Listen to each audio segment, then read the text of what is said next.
merci à tous pour votre présence à cette première assemblée générale du personnel de l'association. Votre présence obligatoire n'est pas simple à organiser dans chaque établissement qui accueille le soir des usagers, mais il est utile que vous entendiez tous ensemble et en même temps les mêmes informations. Ces temps collectifs sont importants pour apprendre à se connaître les uns les autres, entre professionnels des différents établissements, mais aussi entre professionnels et administrateurs.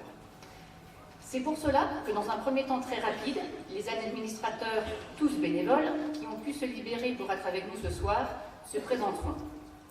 Je reprendrai la parole, puis M. Océan, administrateur, vous présentera un résumé de notre nouveau projet associatif, feuille de route de l'association pour les prochaines années. Il en décrira les objectifs très généralistes, puis Mme Labbé ajoutera quelques mots sur la dimension familiale que nous souhaitons redynamiser. Ensuite, Mme Guillerme et les directeurs de pôle vous informeront de la mise en œuvre opérationnelle du projet associatif en donnant des exemples plus précis. À la fin des interventions, nous vous inviterons à partager le verre de l'amitié. Ce temps informel permettra à chacun de discuter, de se rapprocher d'administrateurs, de la directrice générale ou de salariés pour échanger. Car il n'y aura pas de temps d'échange avec la salle en fin des interventions. Mais, cependant, nous souhaitons entendre, s'il y en a, vos doléances, remarques et suggestions. À cet effet, vous pourrez déposer dans la boîte prévue pour cela vos commentaires. Ils peuvent être anonymes ou non, et ils seront lus par les membres du conseil d'administration. Cette boîte est déjà installée sur le devant de la scène et attend vos propositions avec papier et stylo à disposition. Nous envisageons également des temps d'échange dans les établissements entre professionnels et administrateurs dans les prochains mois. Mais comme évoqué tout de suite, je laisse la parole à mes collègues administrateurs pour qu'ils se présentent. On peut pousser le petit truc si personne ne le fait, ça peut marcher. Bonsoir, Jean-Marie Océan, je suis administrateur à la PEI depuis 7 ans environ. Je n'ai pas de fonction particulière, je ne suis pas membre du bureau donc. Je participe au conseil d'administration et puis j'exerce quelques autres fonctions. J'assure un travail de liaison entre le comité de pilotage du CEPOM et le conseil d'administration. Je fais partie d'un groupe de travail centré sur l'autoreprésentation. Je suis assez intéressé aussi par ce qui se passe à l'ATC. Je suis intéressé partout, mais je me suis un peu plus impliqué là, dans le questionnement autour de l'ATC et puis différents autres dossiers qui peuvent se présenter. Bonsoir, moi je suis Madame Labbé, je suis vice-présidente de l'association. Je suis également représentante au niveau de la CDA et puis je suis au conseil d'administration depuis maintenant presque 6 ans. Bonsoir, je m'appelle Isabelle Collet, je suis au conseil d'administration depuis 8 ans. Je suis la maman d'un fils autiste de 41 ans qui est au service d'accueil de jour de Coutances. Bonsoir à tous, donc je suis Anne-Marie Saucé, la maman de Caroline qui a bientôt 37 ans et qui est en ESAT. Je suis aussi la mamie d'Hugo qui a 18 ans aujourd'hui et qui est à l'IME de la Rose des Vents. Et je suis administratrice à l'APEI depuis 2009, date à laquelle on est arrivé dans la région. Et aussi, je participe à la commission Fonds de solidarité.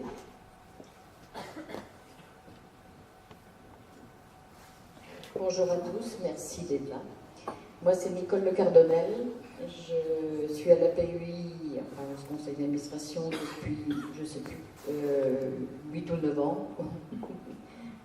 Mais je suis maman d'une jeune femme qui est à l'ESAD La Croix-Carrée, avec son compagnon, et belle-maman, comme disent les enfants, petite mère, à l'ESAD de Coutances et au centre d'habitat, alors Christian et Catherine Le Cardonnel, et au centre d'habitat de Coutances. Je suis au conseil de vie sociale de l'IME, la Rose des Vents, et de la Masse, Coutances. Merci à tous. Et au fond de ce délégité, voilà. Alors, on essaye de se partager le travail parce que tout le monde peut faire tout seul. Donc, pour ceux qui ont accès à leur mail, et je sais que le sujet de l'informatique n'est presque pas sensible à la PEI Centre-Manche, vous avez déjà été destinataire de nos vœux, ceux de Madame Guillerme et de moi-même. Je vous les renouvelle en notre nom à toutes les deux et en celui du conseil d'administration. Meilleurs vœux de santé pour vous et vos proches, de réussite personnelle, de petits bonheurs quotidiens et d'épanouissement professionnel au sein de nos différents établissements. Mais au-delà de ces vœux, pourquoi cette Assemblée générale du personnel? Pourquoi seulement maintenant, alors que la PEI Centre-Manche entre dans sa 61e année? Nous gérons aujourd'hui une association qui est le fruit d'une longue histoire, parfois complexe.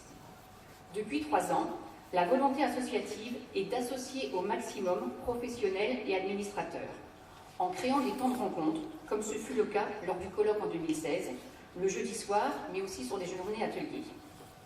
Lors de ma prise de fonction comme présidente, j'ai pu être surprise par le fonctionnement global associatif, les relations entre le conseil d'administration, le comité directeur et l'ensemble des professionnels.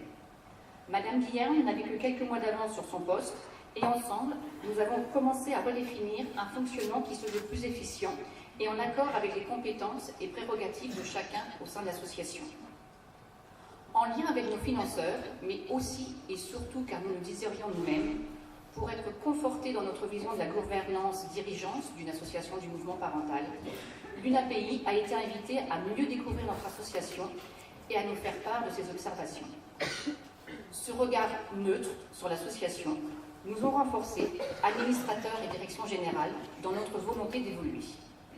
Cet audit de l'UNAPI avait souligné que les professionnels étaient les grands absents du projet associatif précédent. Mais c'est un constat qui avait déjà été fait par un certain nombre d'administrateurs. Et l'audit nous encourage à réitérer l'organisation de moments collectifs à l'ensemble des salariés, notamment sous forme d'assemblée générale du personnel, comme c'est le cas ce soir.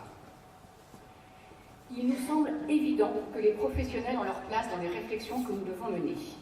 C'est ainsi que vous avez été invités à participer à une rencontre sur le projet associatif.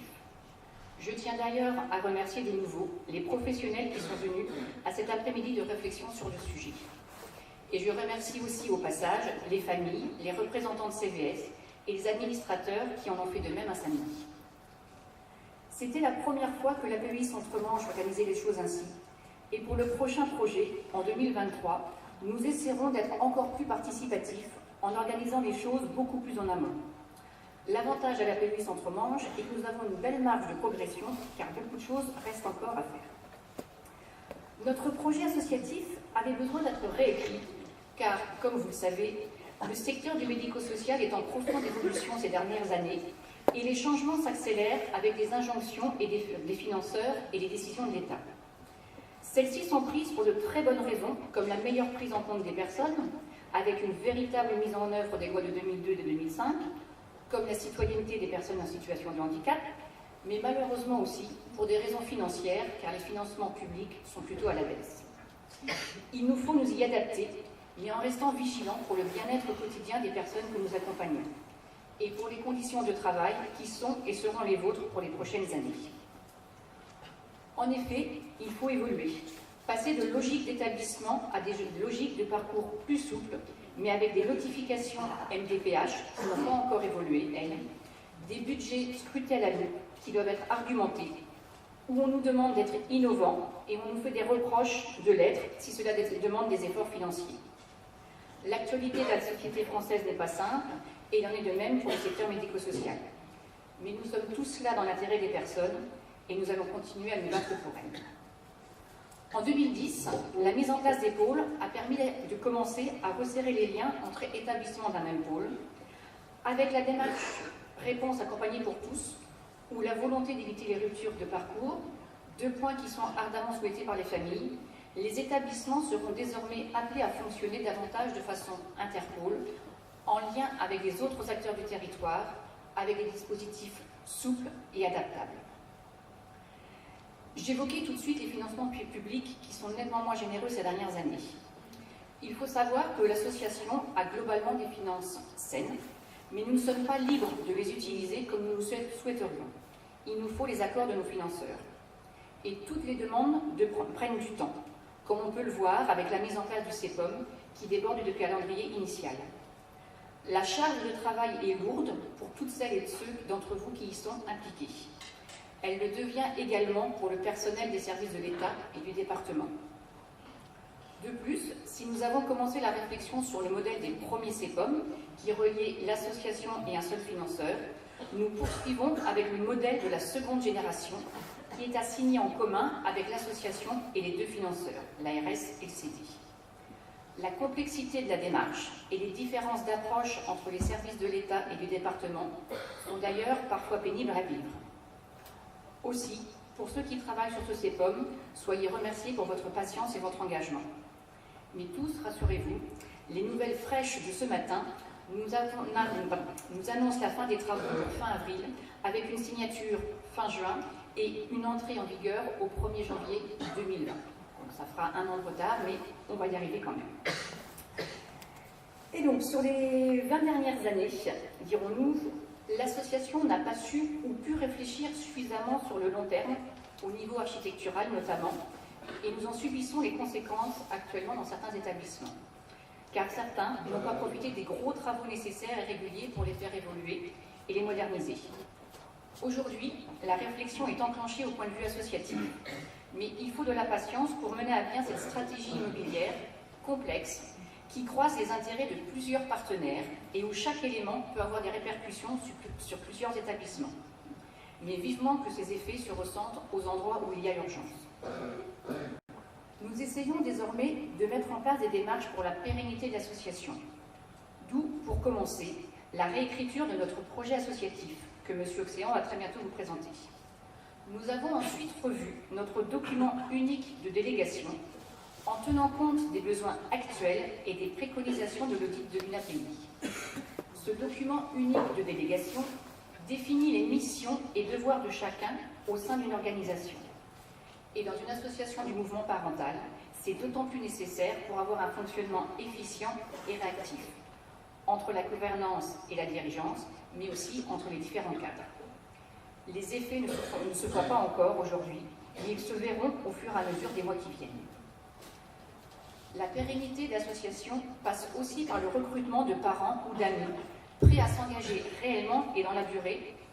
Donc, au sein des établissements, si vous voyez des personnes un petit peu sensibilisées, n'hésitez pas à les diriger vers les administrateurs pour un engagement individuel pour le bien de la collectivité. Mais pour le moment, je laisse la parole à M. Océan pour vous dévoiler notre nouveau projet associatif.